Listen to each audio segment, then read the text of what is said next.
Bonjour à tous. Une nouvelle fois, le Berry n'aura pas sa carte à jouer aux Inouïs du printemps de Bourges. Recalés dès les sélections régionales, les groupes locaux subissent la concurrence féroce des artistes de Tours et d'Orléans. À Châteauroux, la chapelle des Rédemptoristes va accueillir la première édition des musiques à la chapelle, l'occasion de s'initier à la musique classique. Et pour terminer, une petite idée de sortie pour ce soir, l'association Les Orgues de nos campagnes organise une conférence à Néron dans le Cher autour de la place de l'orgue au cinéma. RCF en Berry, le journal Hugo Sastre. Pour la deuxième année consécutive, le Berry ne sera pas présent aux Inouïs du printemps de Bourges. Recalés dès les sélections régionales, les artistes locaux doivent faire face au niveau très relevé de leurs homologues de Tours et d'Orléans. Pour Bruno Crony, directeur de l'antenne régionale, il faut de la vie étudiante pour un bassin musical de qualité. Si vous voulez qu'il y ait un fort développement, vous n'avez pas le choix, il faut que les villes deviennent étudiantes. En tant que jury, je ne défends pas ma chapelle. La chapelle étant ici de Bourges, je préfère me battre pour le vivier artistique de la région. Voilà. Pour moi, c'est vraiment pas le but de défendre forcément un artiste, qu'il soit de Bourges ou quoi. C'est vraiment la qualité qui vient primer et ce que l'on a envie de rechercher, ce que l'on a envie d'apporter sur la scène des Inouïs. Mais oui, ce sont bien les artistes d'Indre-et-Loire, du Loiret qui priment d'abord malheureusement sur les autres départements. On le sait, le printemps de Bourges est un formidable tremplin pour les artistes émergents. Alors, quelle est l'ambiance dans ces auditions régionales qui peuvent mener très loin ? L'ambiance est relativement bonne entre les groupes. De toute façon, ils sont là pour faire leurs prestations de 30 minutes. Ce qu'ils doivent prendre en compte, c'est que ce n'est pas forcément au sein de la région où il faut peut-être se tirer dans les pattes, où il n'y a pas à se tirer dans les pattes de toute façon. Ce qu'il faut comprendre, c'est qu'ensuite, c'est au niveau national que ça va se décider et que les antennes arrivent avec un certain nombre de groupes. Nous, on va en amener 5 au national. C'est la bataille qui va commencer, oui. Même si les artistes ont une part importante dans leurs prestations, c'est surtout au niveau national que ça va se jouer. Bruno Crony répondait aux questions de Guillaume Martin de Guéret. Il était notre invité à 7h40. Interview à retrouver sur rcf.fr. Les auditions régionales des Inouïs du printemps de Bourges, c'est ce samedi au Nadir à Bourges à partir de 20h. L'entrée est gratuite, mais il faut retirer une invitation sur l'adresse réseau-printemps.com. Bientôt un rassemblement national des Gilets jaunes à Châteauroux. Après celui de Bourges samedi dernier, ceux de Landres aimeraient le 2 février. Une demande en préfecture a d'ailleurs été déposée. Ils souhaitent avoir leur service d'ordre et leur équipe médicale, mais surtout un rassemblement pacifiste. La réponse de la préfecture devrait arriver la semaine prochaine. En attendant, le grand débat national a commencé hier. La Confédération des petites et moyennes entreprises du Cher a organisé un débat. Chefs d'entreprise, élus, représentants associatifs étaient conviés. Certaines propositions sont sorties du lot, comme l'invalidation d'une élection en cas de 50% de vote blanc, instaurer un taux de participation minimum de 60% ou encore limiter le nombre de mandats.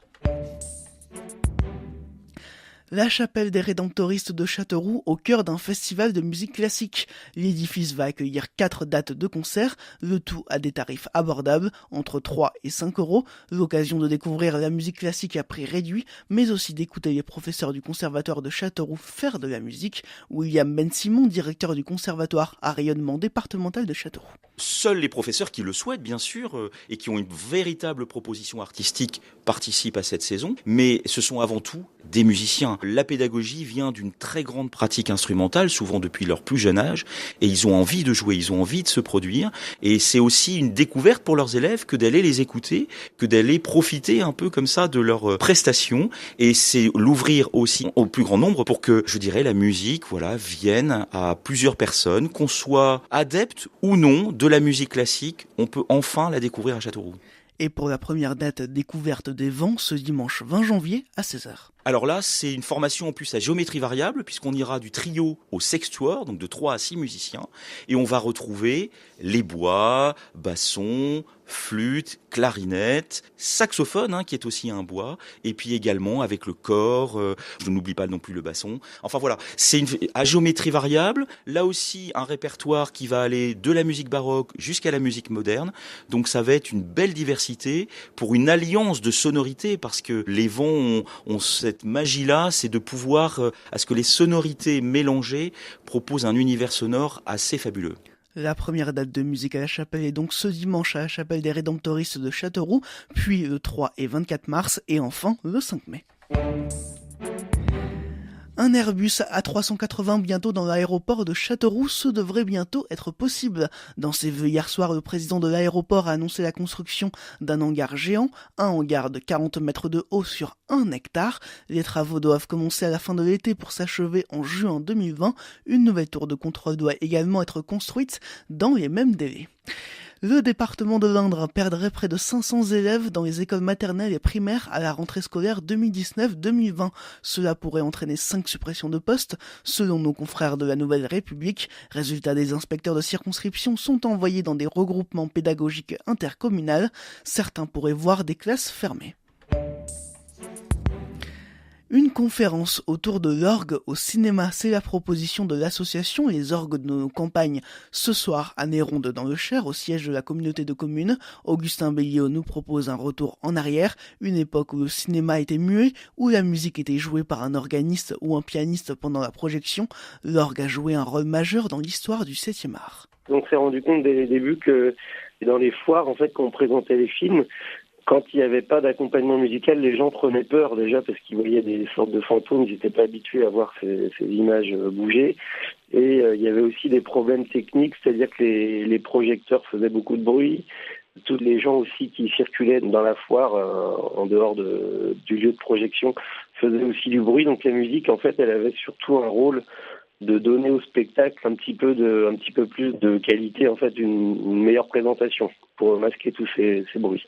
Et puis petit à petit, on s'est rendu compte que la musique avait un rôle important à jouer pour véhiculer des émotions et puis aussi jouer sur la structure ressentie du film. Et donc c'est un petit peu toute cette histoire qu'on va évoquer pendant cette conférence. Augustin Belliot répondait aux questions de Guillaume Martin de Guéret, une conférence à suivre ce soir à Néronde. L'entrée est gratuite, retrouvez l'entretien complet avec Augustin Belliot dans notre émission Agora à retrouver sur notre site rcf.fr. L'école du Grand Maulne de Bourges a obtenu le label international d'éducation au développement durable. Une labellisation obtenue pour 2 engagements, la réduction des déchets grâce au recyclage et la mise en valeur de la biodiversité. Plus d'herbes pourraient ainsi être mis dans la cour ou encore des balades en forêt organisées. Les vitraux de l'église de Méry-sur-Cher rénovés, la façade a également été refaite selon nos confrères du Berry républicain. 20 000 € ont été nécessaires. La commune a également profité pour rénover la place. Elle a été rendue accessible aux personnes à mobilité réduite. Si un tiers est devenu un parking, les 2 autres tiers sont devenus piétonniers. Bientôt un second parc éolien à Ligniez dans l'Indre. Le maire François Madrol l'a évoqué dans ses vœux. L'enquête publique devrait débuter au mois de mars. Les constructions pourraient ainsi débuter en septembre. À l'occasion de la semaine de prière pour l'unité chrétienne qui commence ce vendredi, un temps de prière œcuménique est organisé à partir de 18h30 ce vendredi au temple protestant de Châteauroux. Tous les chrétiens sont invités à ce temps d'unité de prière et de convivialité. Ce soir, la Berrichonne de Châteauroux reçoit Valenciennes dans le cadre de la 21e journée de Ligue 2.